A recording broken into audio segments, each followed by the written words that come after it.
আমরা কিছু ফুটেজও দেখেছি, সেই ফুটেজ কিভাবে প্রকিউরড হয়েছে, কোন অ্যাঙ্গেল থেকে ছবি তোলা হয়েছে ইত্যাদি, এগুলো সবই নিশ্চয়ই ম্যাজিস্ট্রেট লেভেলে যখন এনকোয়ারি হবে সেটা দেখা হবে।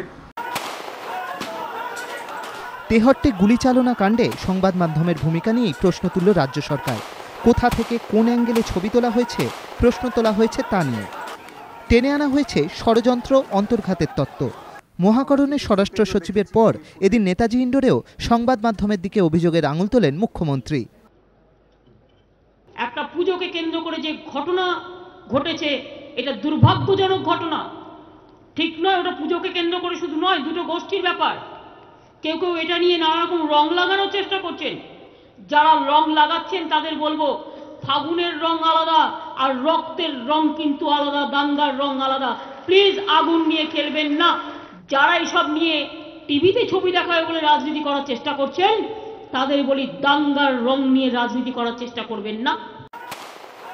অথচ ঘটনার দিন এসডিপিও যে একটি বাড়ির ছাদে দাঁড়িয়ে নিচের দিকে উত্তেজিত জনতাকে লক্ষ্য করে গুলি চালিয়েছিলেন তা তো সংবাদ মাধ্যমের ক্যামেরাবন্দি হওয়া ফুটেজ থেকেই পরিষ্কার।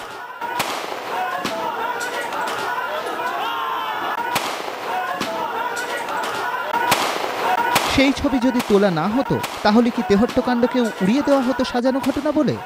দুবরাজপুরের মতো ফের কি সরকার বলতো গুলি চালায়নি পুলিশ? এসডিপিওর গুলি চালানোর ফুটেজই কি তাহলে হয়ে দাঁড়ালো সরকারের বিড়ম্বনার কারণ? ফুটেজ নিয়ে স্বরাষ্ট্র সচিবের বিবৃতি উস্কে দিচ্ছে এই প্রশ্নগুলোই। পাশাপাশি তেহট্টকাণ্ডের ম্যাজিস্ট্রেট পর্যায়ে তদন্ত করা হবে বলে জানিয়েছেন স্বরাষ্ট্র সচিব। তেহট্টের ওসিকে বদলি করা হচ্ছে বলে জানিয়েছেন তিনি। মৃতের পরিবারকে 2 লক্ষ টাকা ক্ষতিপূরণ ও পরিবারের সদস্যকে কাজের প্রতিশ্রুতিও দেওয়া হয়েছে। সরকার এটাই সিদ্ধান্ত নিয়েছে যে একটা ম্যাজিস্ট্রিয়াল লেভেল এনকোয়ারি হবে এই বিষয় নিয়ে, এবং বিশেষভাবে আমরা জানতে চাইব যে এই যে ঘটনাটি ঘটলো, একটার পর আরেকটা যে ঘটনা ঘটলো, তার পেছনে কোনো কারুর হাত আছে কিনা, কোনো কনস্পিরেসি অ্যাঙ্গেল আছে কিনা, এটা দেখার খুবই দরকার। ঘটনার দিন কিভাবে হঠাৎ একা হয়ে পড়লেন এসডিপিও? এলাকায় উত্তেজনা রয়েছে জেনেও কেন সেখানে স্বল্প সংখ্যক পুলিশ মোতায়েন করা হয়েছিল তাও খতিয়ে দেখা হবে বলে জানিয়েছেন স্বরাষ্ট্র সচিব। দীর্ঘদিন ধরে এলাকায় যে সমস্যা রয়েছে তার সমাধান সূত্র খোঁজার বদলে সরকার সংবাদ মাধ্যমকে নিশানা বানানোয় ফের মাথাচাড়া দিচ্ছে প্রশ্ন। বিতনু চট্টোপাধ্যায় ও সুমন ঘড়াই, এবিপি আনন্দ।